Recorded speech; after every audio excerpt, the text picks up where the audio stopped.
Hey everyone, it's Laurie from Cook Scrap Craft, and today I've got another scrapbook process video for you. And for this layout, I am participating in the 123 Scrapbook Challenge blog January challenge. So if you have never heard of the 123 challenge blog, it's been a while since I played along with them. But I'm back because they're so much fun. So they give you one sketch, they give you two words that you either use as your title or to inspire your title in journaling. And then they give you three colors to kind of give you a starting off point. So the colors that you saw in the little challenge photo just a few seconds ago were like a pink, kind of a teal, I guess, a dark teal, and then sort of like a purpley gray. And when I saw those colors, I immediately thought of the Simple Stories I Am collection.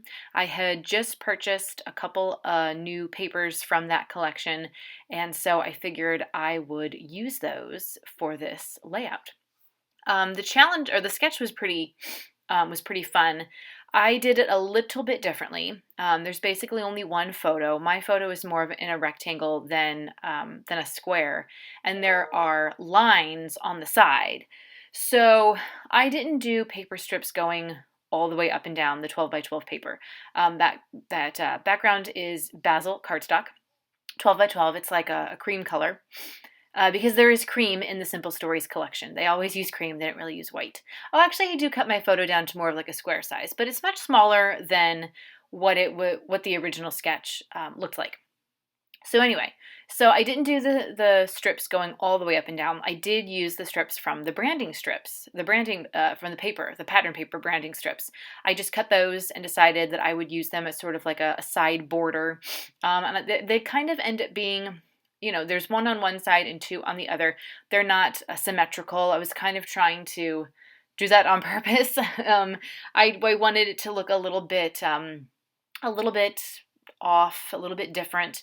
And here I'm just trying to figure out how I want to back the photo because there are a couple layers in the original sketch, and I felt like I wanted the photo to pop. There are a lot of patterns that I could be working with here. I needed a darker color to be against the cream background. I really wanted some of that butterfly paper to show up a little bit and get some of that color in there. So that's going on top of the yellow paper, and then I did a very thin matting of some of the pink pattern paper behind my photo. So I pulled a whole bunch of pieces from my stash. Some embellishments that I felt kind of fit with what I was seeing in the original sketch. I really like that whole strip that says "Live the life you've dreamed," which I think is a quote from Ralph Waldo Emerson, but I didn't really like having such a big chunk of it coming out at the bottom because I wanted to put the title down there, and I kind of liked how the title was just sort of floating there by itself on the cream. I didn't want anything to take away from that, so I don't end up using the bottom of that quote strip. It's almost like a bookmark. I just use the top of it. So the top and the little paper, or the little clipboard, I'm going to put up at the top there. I'm just trying to create like a top right cluster and a top bottom cluster. I loved that butterfly die cut from the Crepe Paper Magical Forest line. A lot of these colors and some of the stuff that I have in my stash kind of go together already, which is really nice. So this is a mixture of the Simple Stories I Am and Crepe Paper Magical Forest, and then just some other random pieces from my stash.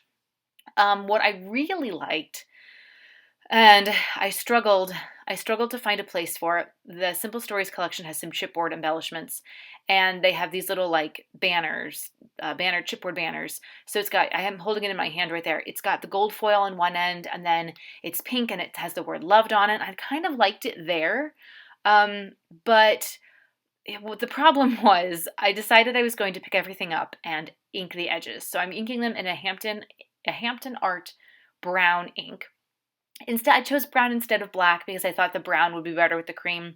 But I had to, try as I might, I had to pick everything up, okay? And when I picked things up, they didn't go back down in quite the right spot. So I'm just kind of showing you in chunks, brief chunks, how I adhered everything. That Dare to Dream piece that I cut out, that's from Pink Fresh Studios' Days of Splendor collection. Just to get some extra dimension, I popped that up on some craft foam And now I'm going to put together my little cluster of embellishments up there and stick those down with just regular foams or with regular adhesive squares. So that I hate having to pick stuff up. Because again, like when I put that back down, it's not always in the exact same spot. So I couldn't find a home for that chipboard banner as much as I loved it. So I'm going to have to save that for another layout. And it's probably for the best because I would have had to glue it down. The chipboard embellishments do not stick on their own. I used one of the butterflies from the Simple Stories collection. If you saw, I think it was my layout share. I was showing a page and I'm like, oh, this butterfly fell off. I have no idea where it was because you have to glue them on. Don't be fooled by the adhesive. So I am also adding, or I think I'm going to be adding some Heidi Swap phrase stickers. They're very thin, and I kind of wanted something to go down in the bottom right corner using the same kind of color scheme, but almost as if I was doing some journaling there, but letting the phrase stickers kind of tell the story. And I'm adding one up top there. I think it says smile. And I'm just going to add a couple more to the very bottom. I'm just trying to find ones that kind of fit the theme of the photo. I'm going to add 2 more down there because I like to do things in threes. So that one says Be You. This is a photo of my daughter at a swing set. Back in, I think this was September. I think it was September. Hopefully I wrote the date down somewhere on this page. I don't remember. Back in September, we went to a state park, which was pretty much empty.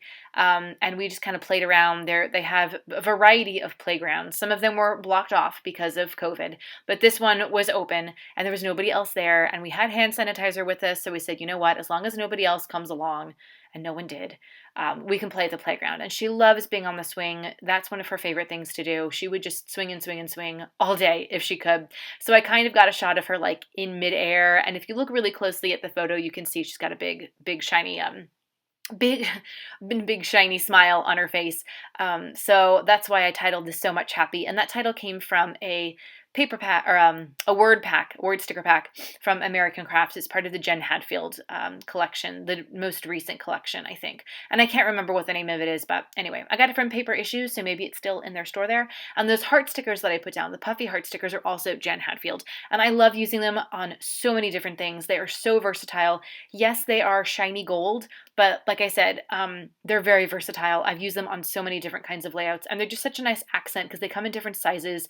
So you can kind of do a big one next to a small one, as I did in the bottom right-hand corner. I really like using them on all sorts of things. Those are the kind of embellishments that I like, something that you can use on any type of layout. And here I decided, this wasn't in the original sketch, but I decided that I wanted to do a hand-drawn border. I can't even say the word, because I felt like it would just really complete the layout. There was a lot of white space and I wasn't really feeling it. So I'm hand drawing a border with my black Zig pen, which is actually running out of ink. And I stopped the border at the top there to add one of those puffy hearts. So that's kind of it. Here are the close-ups. Definitely go to the link below so you can participate in the 1-2-3 challenges on Facebook, and subscribe to this channel so you don't miss out on another scrapbook process video. I will see you guys next time. Happy scrapping. Bye.